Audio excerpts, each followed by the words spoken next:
What I want to do is we are going to do a session on making your mark. And in making your mark, what that means is you want to be able to walk into the room and have instant high credibility.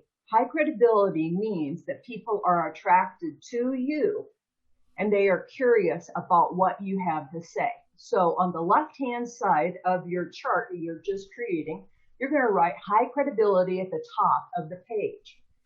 Underneath that, you're going to add that that is high status power. So people who have power have the ability to speak, and often they speak over others. But what we do know is that power is not something that we always talk about, but it is, we do know who has it in the room, and they're the people that have the highest level of credibility. On the other side, the other column, we're going to put approachability. And having a high level of approachability is not as high of a status in power. People do come to you, and then it becomes questionable. They come to you, but are they going to pay you? So we have to have an approachability of where they want to pay. So it's always better to start with high credibility, and then I'm going to teach you how you can take steps down to a lower credibility, which would be approachability.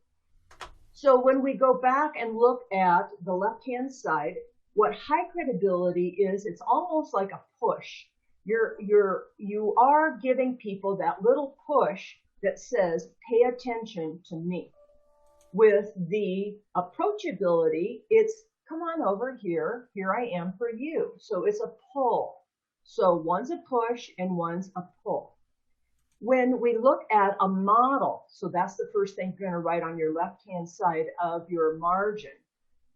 The model of a push would be a newscaster. And a newscaster pushes information to you, but they have to make it digestible enough that you won't turn them off. So we want to learn how to deliver the news without turning people off. You want to push information without turning people off. Whereas the next column underneath pull, or your approachability, you want to have that sense of interview.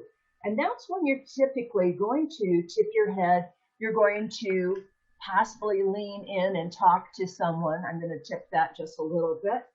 And you're going to have that sense of approachability where you're smiling, you're using more gesturing, and it's bringing people to you, all right?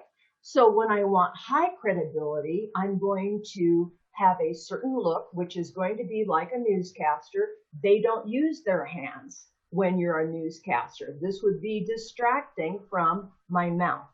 So I don't want anything to distract my mouth. And what you're seeing right here, when I want high credibility, and it happens in a lot of different places, which we'll talk about that.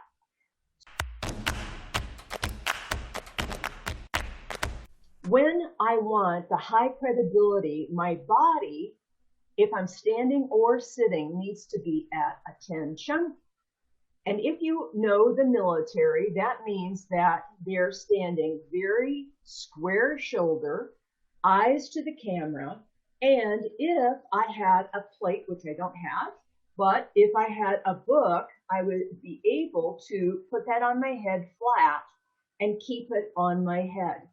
Now, if I'm on a camera and I'm talking to the camera, I'm going to lose my plate. If I have tipped my head, I'm going to lose my plate. When I want high credibility, I do not want to lose my plate. I can